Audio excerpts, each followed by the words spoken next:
Всем привет! Брошь верблюд из синели, бисера, канители и вышивки. Я уже пришила канитель по линиям рисунка. Здесь я пришила жесткую 1,25 слегка растянутую коричневого цвета. Здесь, где у меня тень по рисунку, черная канитель 1 мм слегка растянута. И здесь.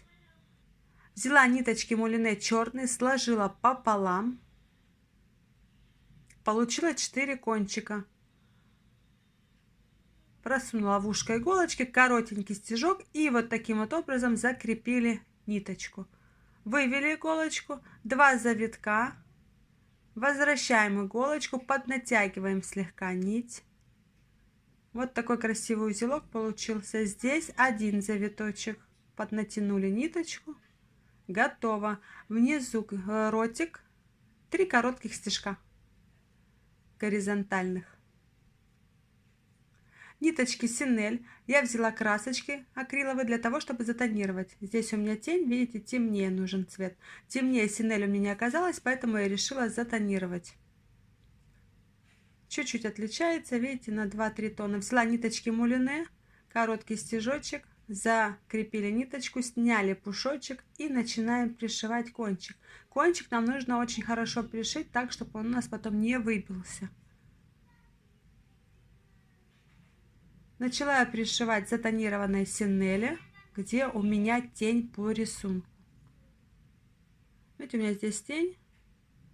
И отсюда я начала пришивать. Пришиваем так, как мы пришиваем канитель. Через 2 миллиметрика идет у нас стежочек. Ниточки у меня отличаются цветом от синели. Я специально взяла такие ниточки. Не в цвет. Нигде не должно быть пробелов у нас. Прямо укладываем рядом с канителью, которую мы пришивали по контуру рисунка. Кто не знает, как пришить канитель, есть ссылочка в описании под видео, как пришить канитель. Здесь у нас закончилось темное место. Мы срезали, отрезали синель, сняли пушочек. Отрезаем мы с запасом, потому что снимаем обязательно пушочек. И кончик нужно пришить очень хорошо, кончик.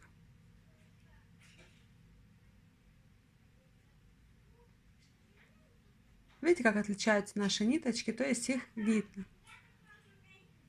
Далее пошли.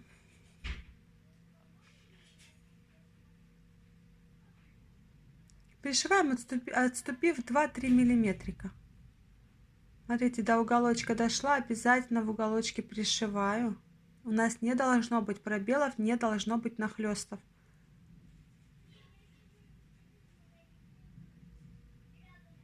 Повернули, срезали, где закончилась у меня темная тень наша.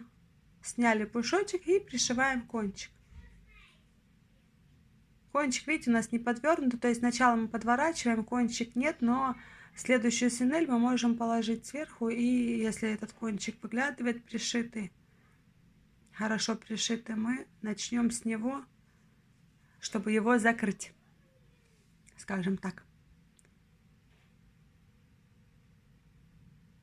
Можно ножничками подрезать. Рядом с канителью я подрезаю пушочек. Смотрите, вот она наша синель, как я пришиваю кончик. Как лучше пришивать, на мой взгляд. Раз стежок, 2, 3 вертикальных и сверху горизонтальный. Мне кажется, вот так прям надежно.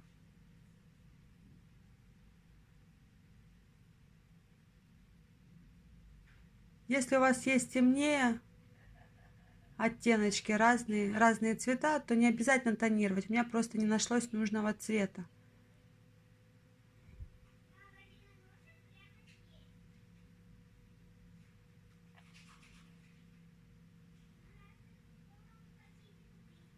Где-то мы поворачиваем, где есть такая возможность повернуть, мы поворачиваем, где заканчивается,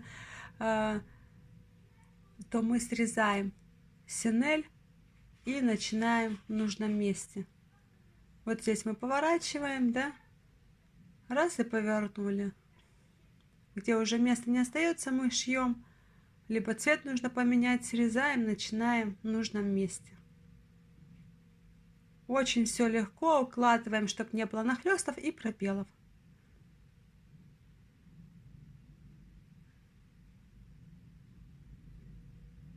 Ушко я вышила несколькими стежками, ниточками мулине. И также здесь поступила. Подрезали пушочек. Белые ниточки взяла мулине и сделала коротенький стежок. Это наш блик. Горизонтальный короткий стежок на глазке. Розовые нитки мулине. Перешли к ковричку. Взяла клей ПВА и делаю жгутик. Это наш настил. Вот такой жгутик. Я его пришью сначала,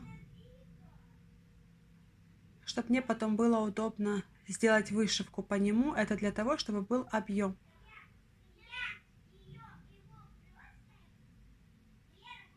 Потом я взяла ниточки яркие, фуксия цвет, и вышивку сделаю ими.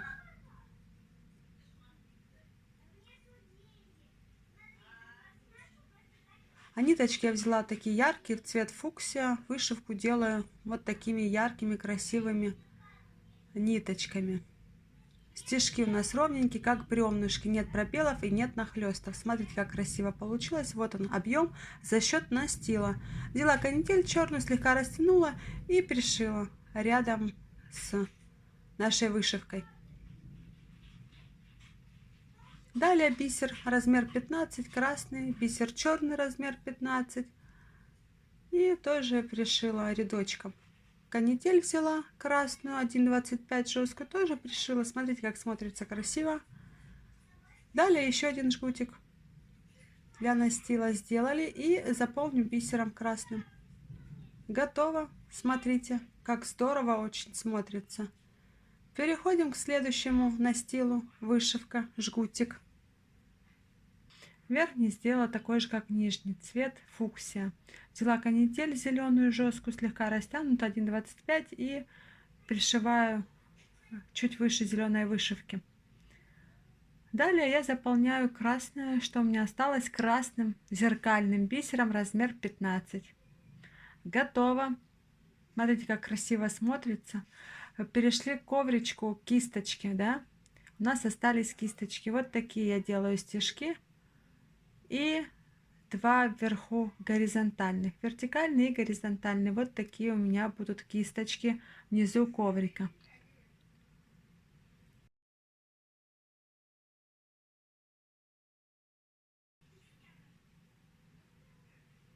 У меня тут акриловые нитки, они плотные, поэтому я из двух ниточек делаю вышивку. Если мулине, можно взять 3-4 ниточки. Буквально стежков вертикальных 4-5. И вверху 2 стежочка горизонтальных. Не внахлёст горизонтальный, а рядом с друг дружком. И не с пробелом, как бы рядом. Сделали 2 красивых стежочка коротеньких. Готово. Смотрите, как смотрится наш коврик. Он очень объемный. Кисточки смотрятся круто. А наша вышивка с настилом, она объемная, не провалилась в бисере. Вот такой нам нужен был эффект, и мы его получили за счет настила. Далее хвостик. Я уже срезала ненужный фетр, но вернула его для того, чтобы взяла ниточки мулине, для того, чтобы по этому шаблону сделать хвостик. Отмеряю нужную длину с запасом, потому что нам нужен кончик для того, чтобы пришить. И вот так вот складываем несколько раз, выбирая нужную толщину для нас. Срезали, надрезали внизу, клей ПВА нанесли. Серединка, как бы, да, на краешке, на один кончик, на второй, где у нас петелечка, мы не наносим клей. Для петелечку мы будем пришивать, а нижняя нам нужна бахромушка. Мы срезали немножко ножницами, придаем форму по шаблону, делаем форму. Если нужно, еще подрезаем, то сделаем нужную форму хвостика. Хвостику придаем нужную форму. И вот за эту петелечку, которая у нас сверху образовалась, мы пришиваем по кругу обычными этими же ниточками мулине, можно любыми другими. Пришили, готово. Хвостик, вернее, готов. Далее перерисовали туловище на картон. уменьшили, вырезали по уменьшенному и взяли проволоку для каркаса. Видите, нужный размер. Придаем форму, пришиваем к ногам. Для того, чтобы придать упругость. То есть картон слишком тонко, и он не даст упругость. Поэтому мы делаем каркас коротенькими стежками, пришиваем эту проволоку. Можно воспользоваться пином, кому как удобнее. Также поступили с двумя другими ногами. Готово. Приклеим картон клеем. И далее обработаем. У меня есть видео, как обработать обратную часть броши, как сделать обратную часть броши и как обработать край броши канителью. У меня есть ссылочки в описании под видео. Спасибо, что были со мной. Всего доброго. До новых встреч!